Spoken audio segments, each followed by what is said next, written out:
Yo, what's going on, y'all? It's your boy Fitz the King. Zach is back. Zach, you were in Hawaii. It's crazy, crazy story. Zach was in Hawaii. I was in Hawaii. We were in Hawaii together, but we didn't get to link up because we were on different islands. But we both looked tanned. He actually looks like he's looking like me. How you feeling, Zach? Feeling good, dude. Hawaii, that was my first time there. Incredible.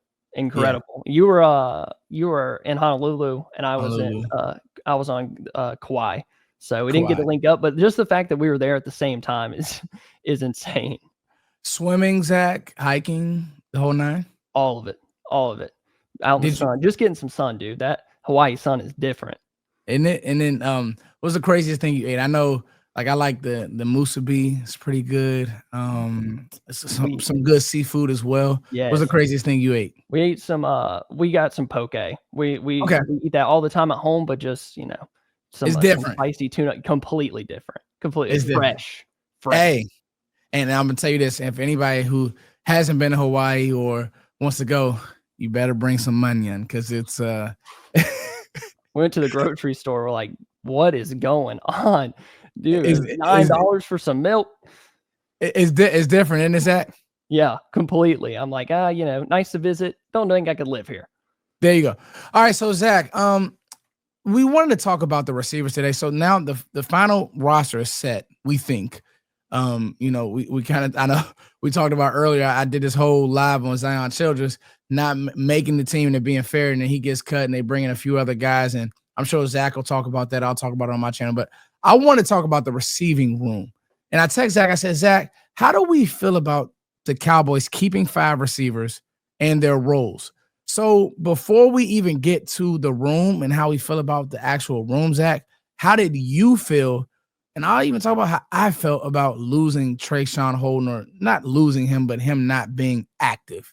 How did you feel about that, Zach? I can't say I was surprised. There's always, that one guy in camp that we fall in love with, an undrafted free agent, a late round guy. I expected him to be back on the practice squad, especially after the Pickens news. Holden was the name before Pickens. They're like, oh, maybe Trayshawn Holden can slip in there and make a difference in 2025. But just, a crowded room, especially when you look at the investments that Dallas has in that room. I think everyone but what would it be? It'd be Turpin that they have draft capital invested in with Flournoy, 6th round pick, Tolbert, 3rd. They traded a 3rd for Pickens, obviously CD. So you just look at the familiarity, who they know, the draft capital, and just how they overall played. I wasn't super surprised, but I do like how they filled out the room.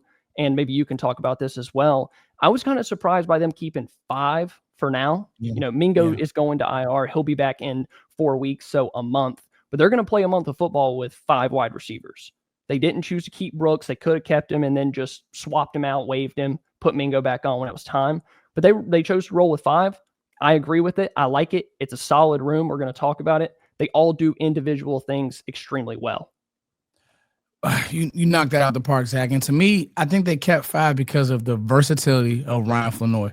And we'll talk about him, and I think why the Cowboys went with him. And Brian Schottenheimer said this much on why they went with him over Trayshawn Holden. But I was surprised. I thought that Holden may have been that 6th receiver just because of how consistent he was in the practices. Didn't really get the best opportunities in game because him, Joe Milton, they couldn't really quite get on the same page. And then Brooks, I mean, let's be honest. Brooks he's stuck around. He's stuck around. And he didn't make it this time. And I think that is a sign of the mantra for this team, for this offseason, was compete.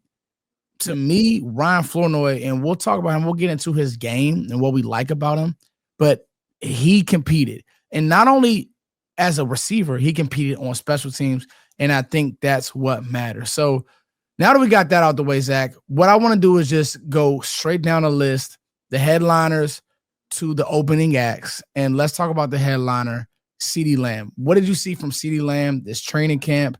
What has you excited about him? How are the Cowboys going to use him? What do you got, Zach? A lot more opportunities with a lot less focus on him. We saw what this offense looked like when they were relying on Jalen Tolbert to be that number 2 or even an older Brandon Cooks. Lamb had to take on so much and try to be the entire passing game. Now, I think his numbers are going to be even better when he's not the only guy, because he has somebody that we're going to talk about in George Pickens. Yeah. He, CeeDee Lamb, we only see clips. I wasn't out there in Oxnard, but by all accounts, it was the best version of CD that we've seen. And that's saying a lot for a guy that had 1,700 yards a season ago, and then obviously had over 1,000 with Cooper Rush playing a lot of the snaps. I expect CD to be a 1,500-yard guy. He's getting paid like it. He's in that territory with Jefferson and Jamar Chase, and I expect to see that, especially with Pickens. What I saw from CeeDee Lamb was just a guy who came in focused. From the way that he spoke, Zach, the way that he practiced, I don't think that anybody's talking about this. CeeDee didn't miss any practices. Wasn't banged up, no little nagging injuries.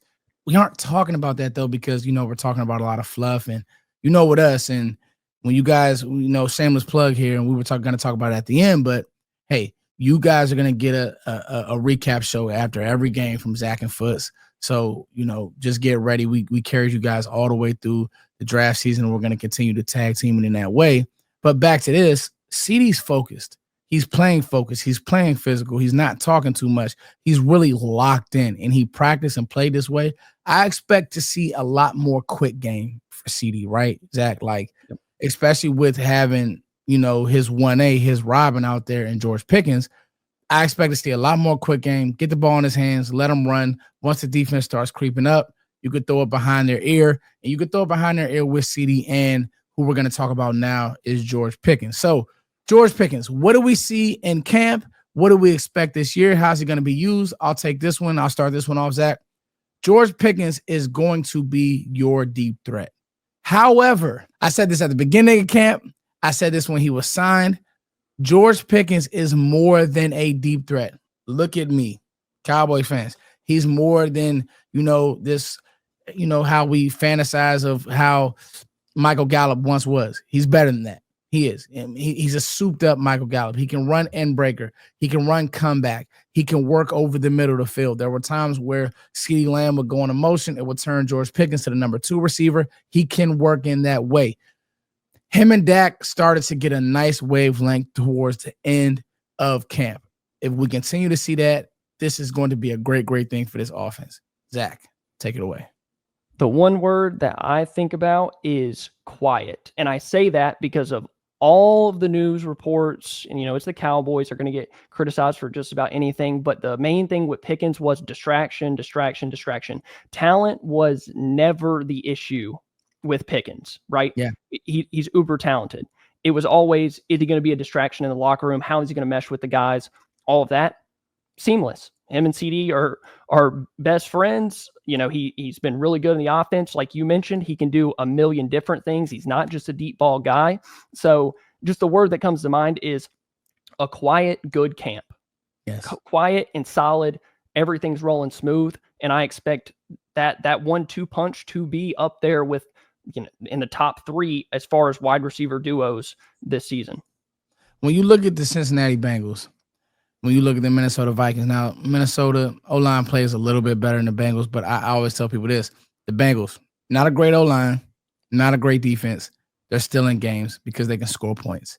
Yep. You look at the Minnesota Vikings, and they have a good O-line. They have a good scheme. Defense is really schemed up as well, but they're going to be always in games because they have those 2 trees on the out. Well, they have 2 headliners on the outside: Jordan Addison, Justin Jefferson. And then we look at the Bengals, obviously T. Higgins and Jamar Chase.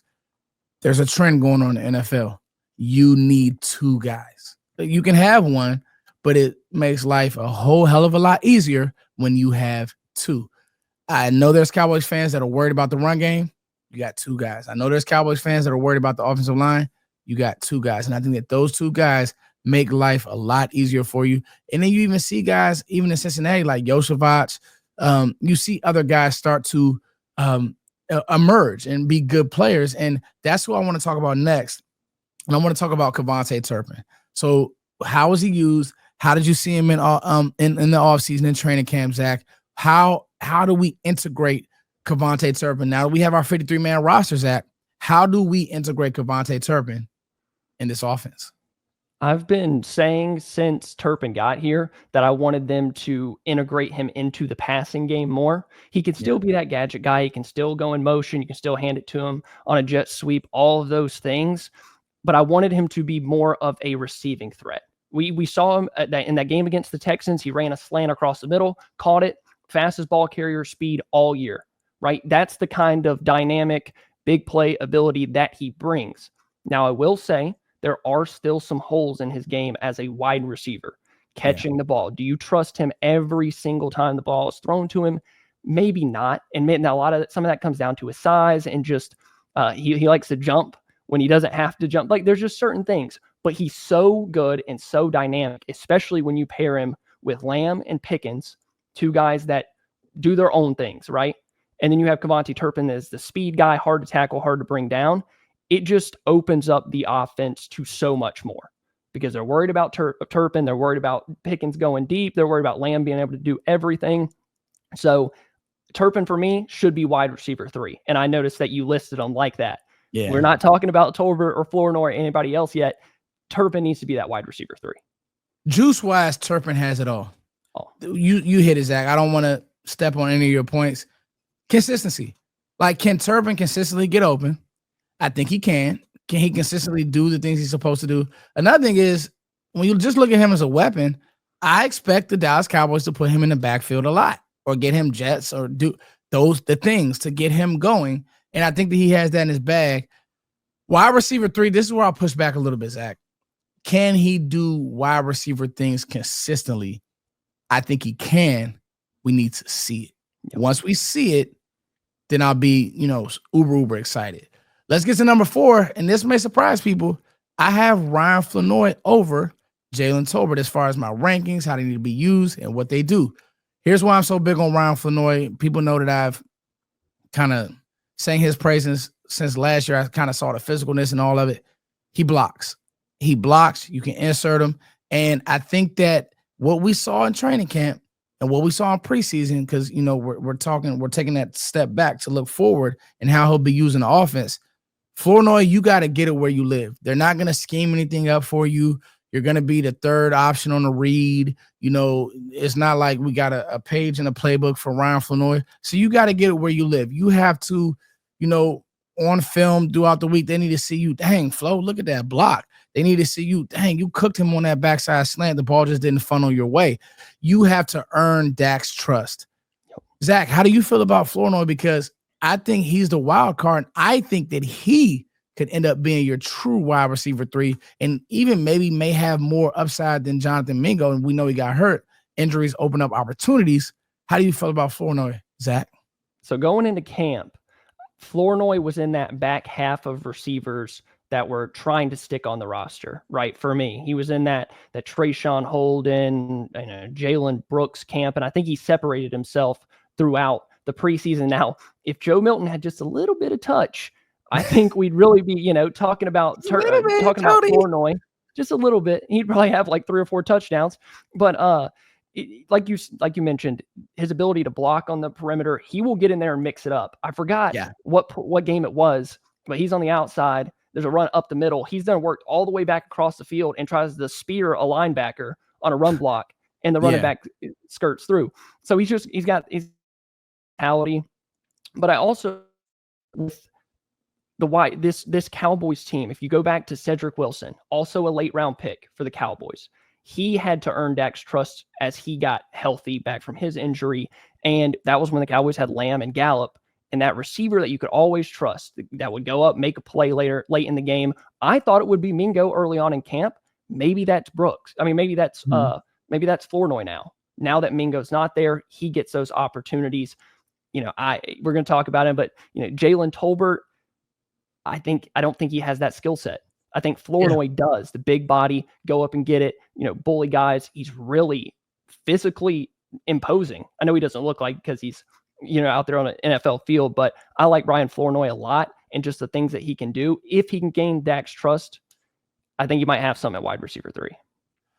And then number 5, I think that's very well stated, Zach. And then number 5, man, Jalen Tolbert. So this isn't a poo-poo session on Jalen Tolbert because even coming out of South Alabama, shameless plug, me and Zach were down at that beautiful stadium watching the Senior Bowls. Beautiful stadium. Shout out to South Alabama. Shout out to Jalen Tolbert. We want Jalen Tolbert to be good. The problem is this. Does he give you much after the catch? No, not really. Really reliable hands. He's going to be where he's supposed to be. But now George Pickens is on the team. So those targets that would have went to Tolbert, they're going to be schemed up for Pickens. You know, Pickens need to leave with 7 targets. CD needs to leave with 9, 10 targets. So everything else is kind of like gray area. Whoever, you get what you get, right, Zach? And so, you know, when you look at the target share, how do you get Jalen Tolbert involved? Now, we know there's not a bigger advocate for Jalen Tolbert than the quarterback in Dak Prescott. But from what I saw in camp, also to what I saw in the preseason, I just don't know if he's going to fit the offense in a way that even Dak might think, because who's he going to block? He's not really great at the point of attack. He can't really run past you. He's a good route runner, not a great route runner. And he just doesn't have an elite trait. Like even with Flournoy, he's really fast and he has a big body. Jalen Tolbert doesn't have that. Now, I will say this. I don't want anything more than Jalen Tolbert to be successful. I'm just calling it how I see it. Zach, what do you see as we round up this room with Jalen Tolbert?